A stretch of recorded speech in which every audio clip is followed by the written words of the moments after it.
자, 일어나십시오.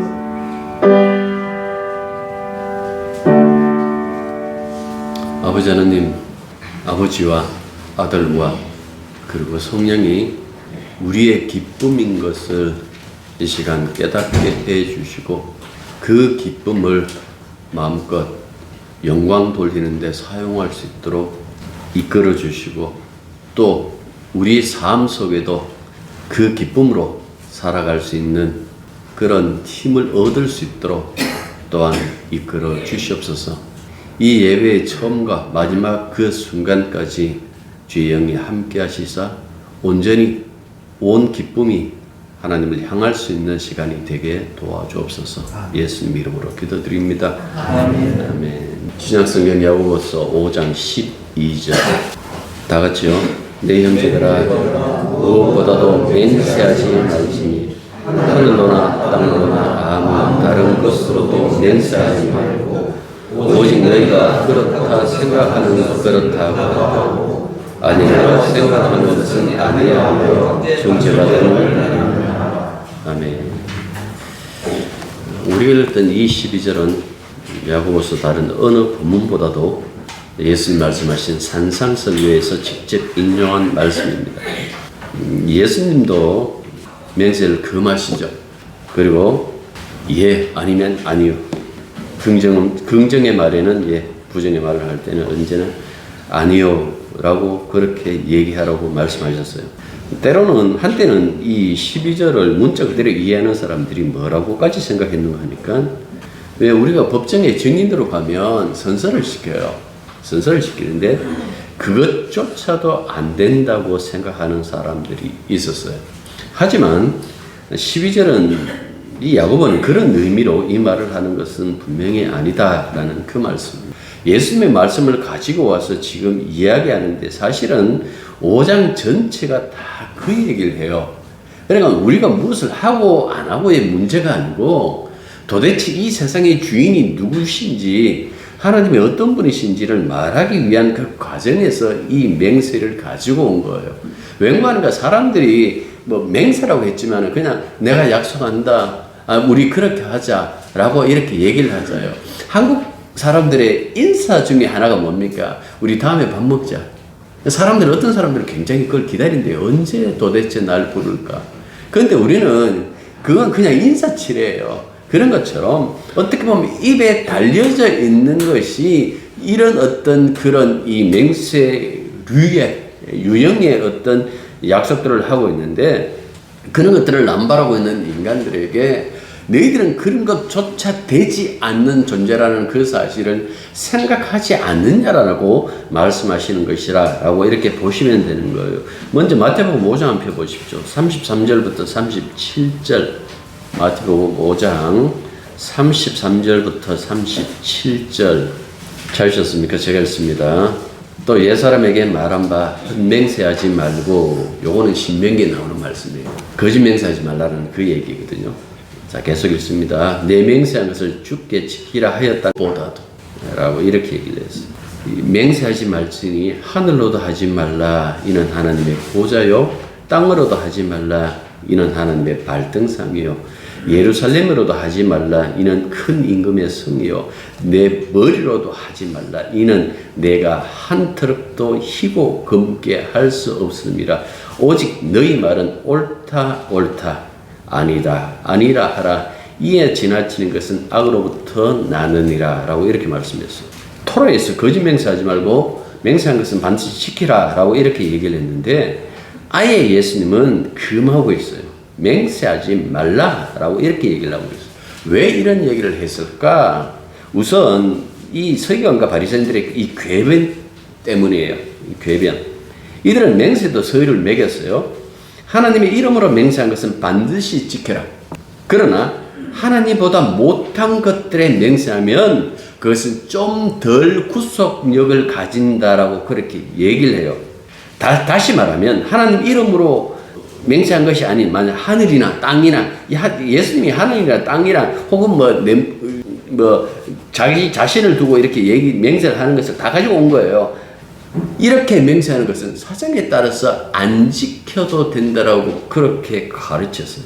그러니까 교묘하게 빠져나갈 구멍을 만들어 준 거예요.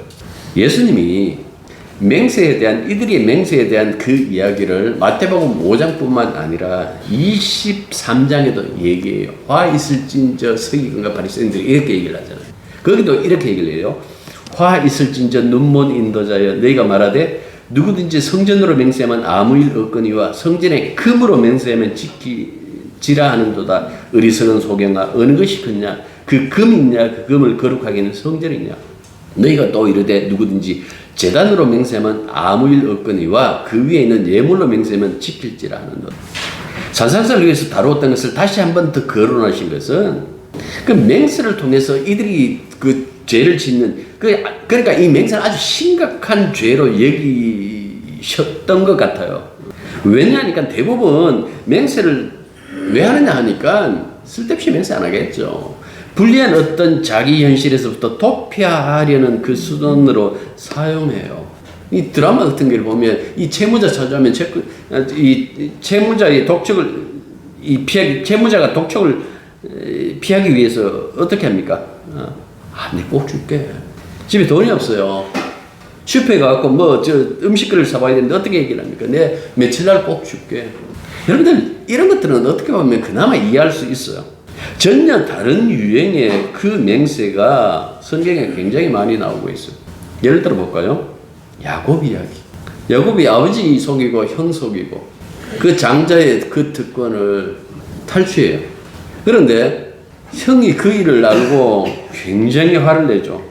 그러니까 형이 보복이 들어와가지고 이 하란에 있는 외삼촌 집으로 도망갔는데 그 도망가던 그 노상에서 잠이 들었고 꿈을 꿔요. 이 창세기 28장에 있는 말씀인데 꿈에서 땅에서 세운 사닥다리가 하늘과 맞닿은 것을 봐요.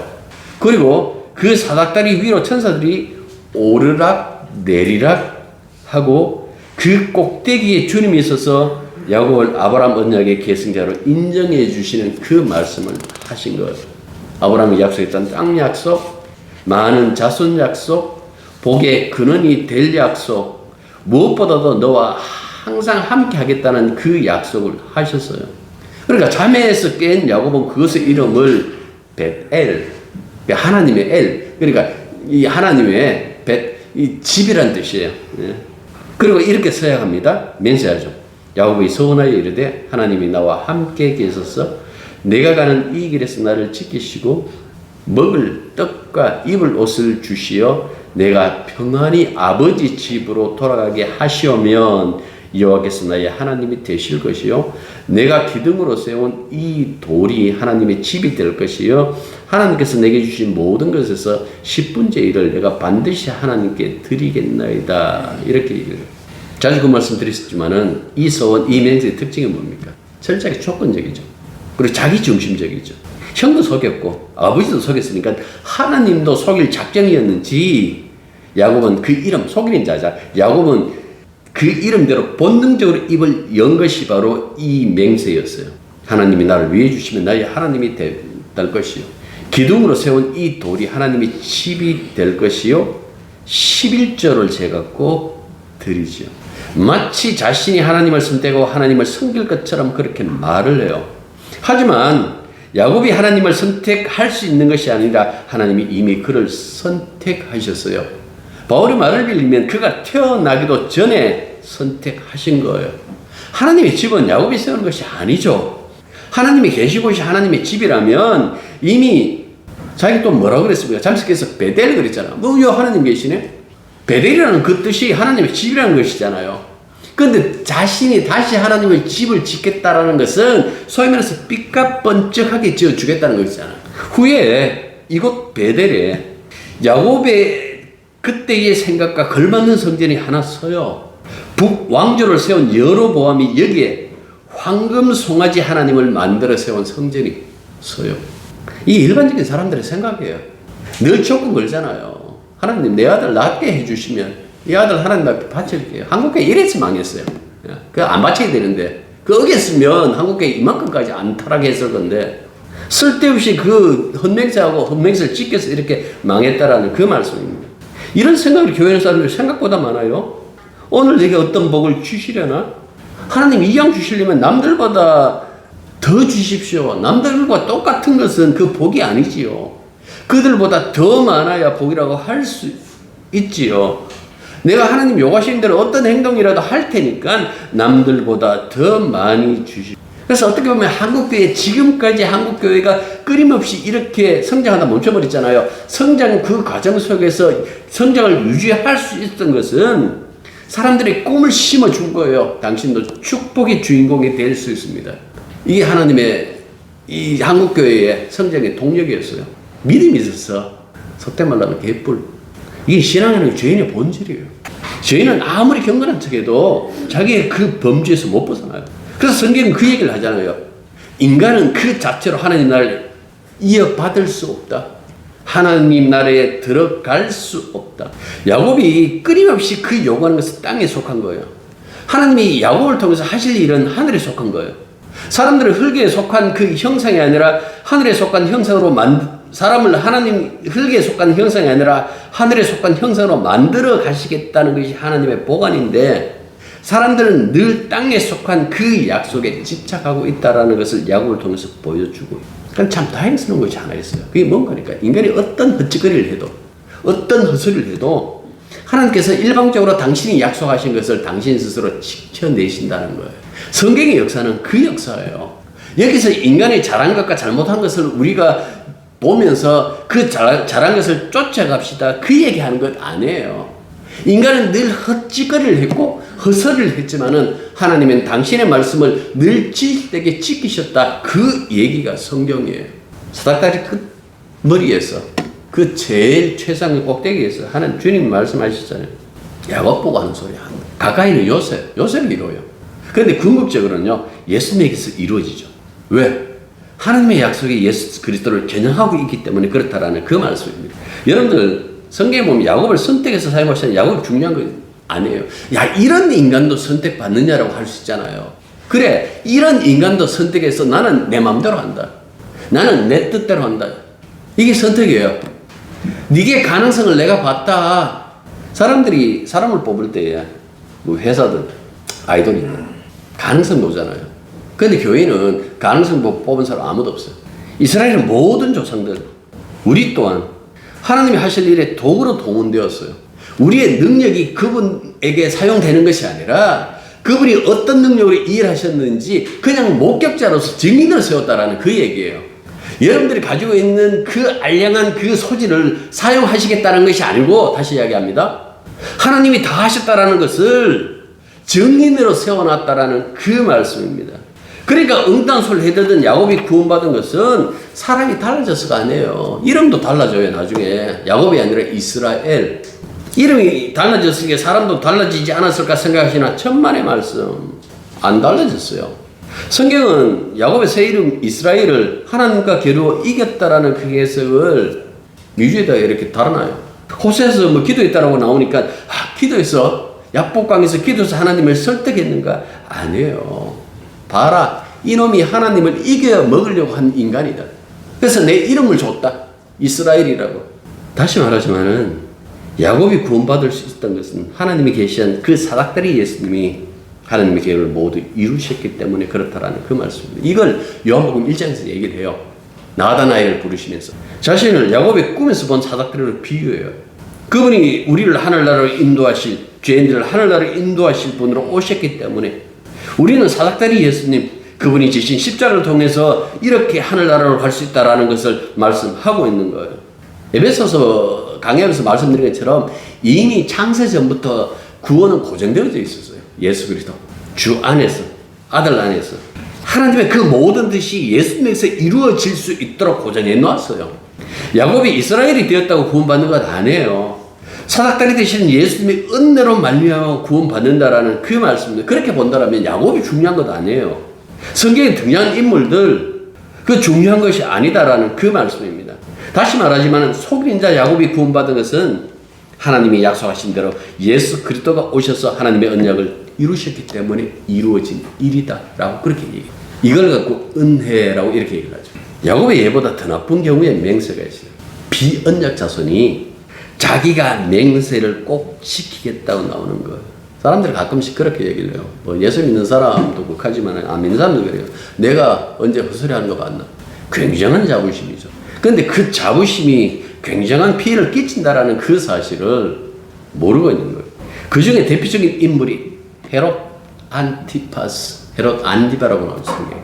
그는 자기 생일을 빛낸 헤로디아 형수였는데 권력을 결합을 시켜요. 자기와 자기 아내로 삼아요. 그러니까 이 세리온이 굉장히 욕을 했거든요. 헤로데가 화가 난 거예요.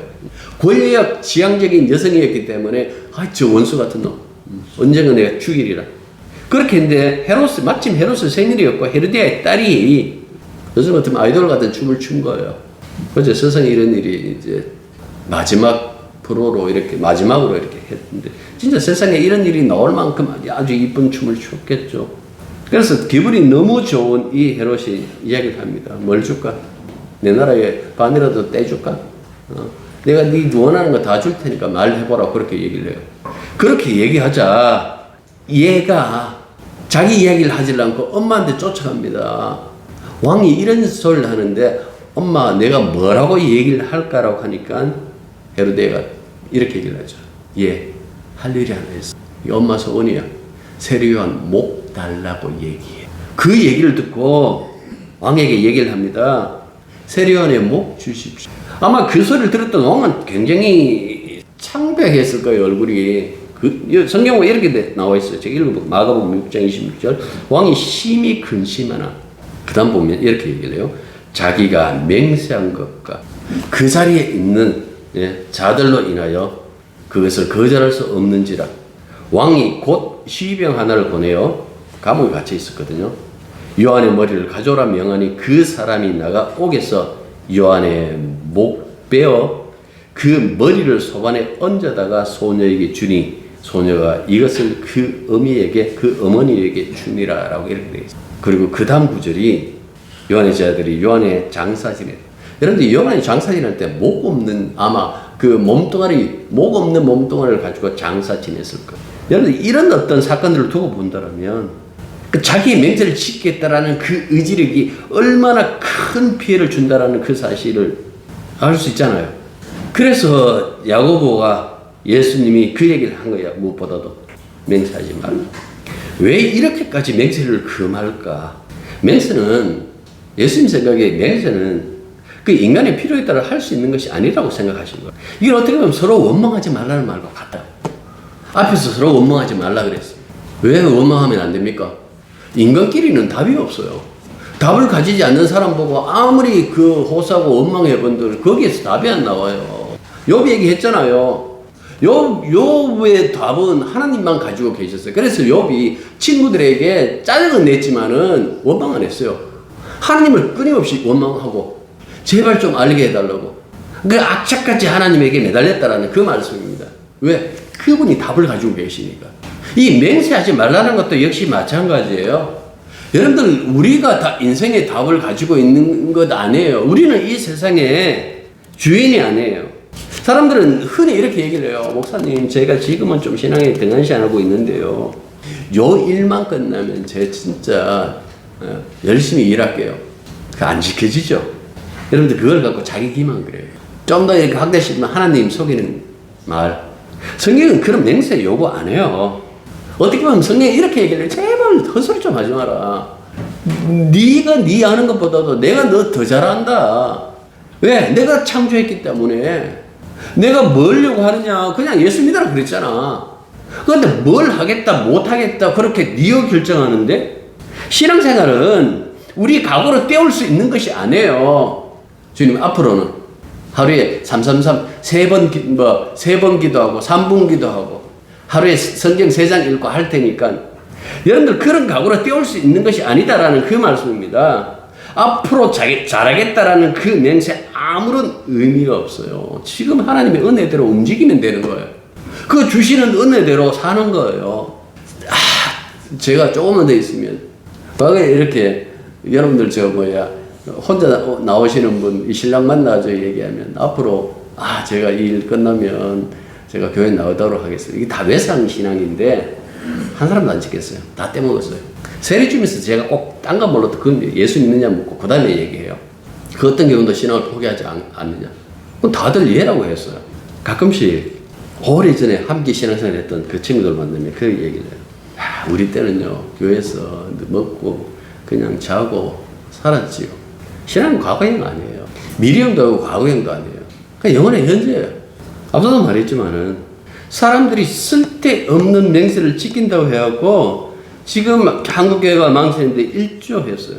그 맹목적인 그 열심, 맹목적인 그 맹세 때문에.